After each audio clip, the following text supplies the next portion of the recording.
Ever wondered why a raw steak looks like a crime scene but smells like absolute heaven once it hits the pan?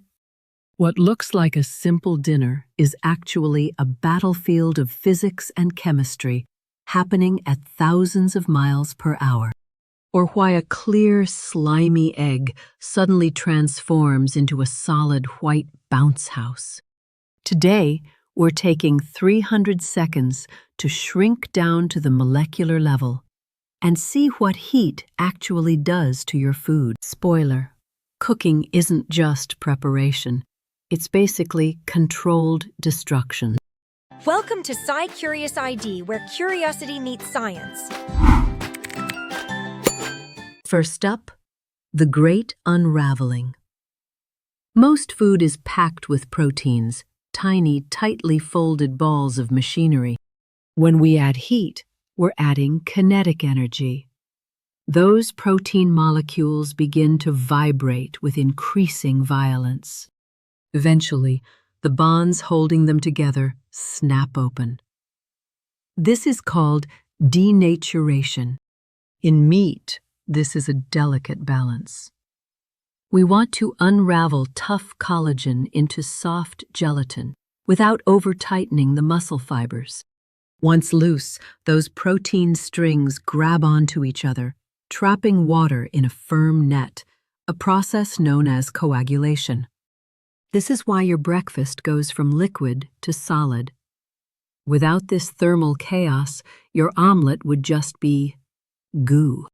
Scientific journals like Molecular Biology of the Cell have spent decades mapping this exact structural shift. But while proteins provide the structure, the Maillard reaction provides the soul. Meet the heavyweight champion of flavor.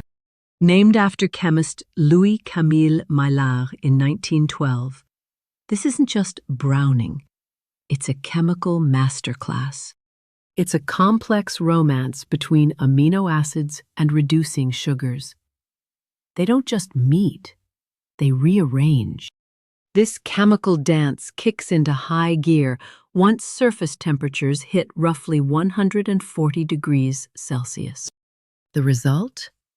Hundreds of new flavor compounds that never existed in the raw ingredients. It's the source of that nutty, roasted aroma in coffee, the crust on a baguette, and the savoriness of seared meat. In fact, the Journal of Agricultural and Food Chemistry labels this the single most important event in food science. But don't confuse Maillard with caramelization. They look similar, but their chemistry is worlds apart. Caramelization is just sugar breaking down under high heat. No proteins allowed in this club. It requires much higher temperatures, usually starting around 160 degrees, to create those sweet, nutty notes. Meanwhile, in the vegetable kingdom, heat performs a different kind of magic. Starch gelatinization. In things like potatoes, rice, or pasta, heat and water force starch granules to swell like water balloons. Eventually, they burst, creating a thick, creamy gel. This is why a hard potato becomes soft and fluffy. As noted in critical reviews in food science, this process makes complex carbs accessible and digestible for our bodies. Heat turns a literal rock-hard tuber into the fluffy clouds we know and love. We also have to talk about water. Steam acts as a molecular hammer, transferring heat far more efficiently than air. But beyond flavor and texture, heat has a much darker, more vital job. It's a microscopic hitman. It vibrates the cellular structures of bacteria like Salmonella or E. coli until they literally fall apart. This is biological warfare. Heat denatures the essential enzymes these pathogens need to survive and reproduce. This is why we avoid the danger zone, that warm middle ground where bacteria thrive instead of dying. Cooking is the ultimate biohack. It allowed our ancestors to eat more food varieties with much less risk of, well, dying. It effectively pre-digests our food, allowing our brains to grow while our digestive systems could shrink. Don't forget the fats. Heat melts solid fats into liquid oils, coating the palate and carrying those Maillard aromas. So the next time you hear that sizzle, remember, you're not just a cook, you're a conductor. You are conducting a high-energy molecular orchestra.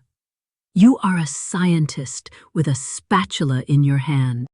Every method, searing, boiling, or baking, uses these laws of physics in a unique way. Even after you turn off the heat, the science continues. Resting your meat allows those proteins to relax and re-trap the juices. The result is a masterpiece of biology and chemistry, ready for you to enjoy. If you could only eat food cooked with one method for the rest of your life, which would it be? Searing, boiling, or baking? Let us know in the comments below. And don't forget to like and subscribe for more deep dives into the science of your daily life. Stay curious. Stay hungry. We'll see you in the next one. Thanks for watching SciCuriosID. Until next time.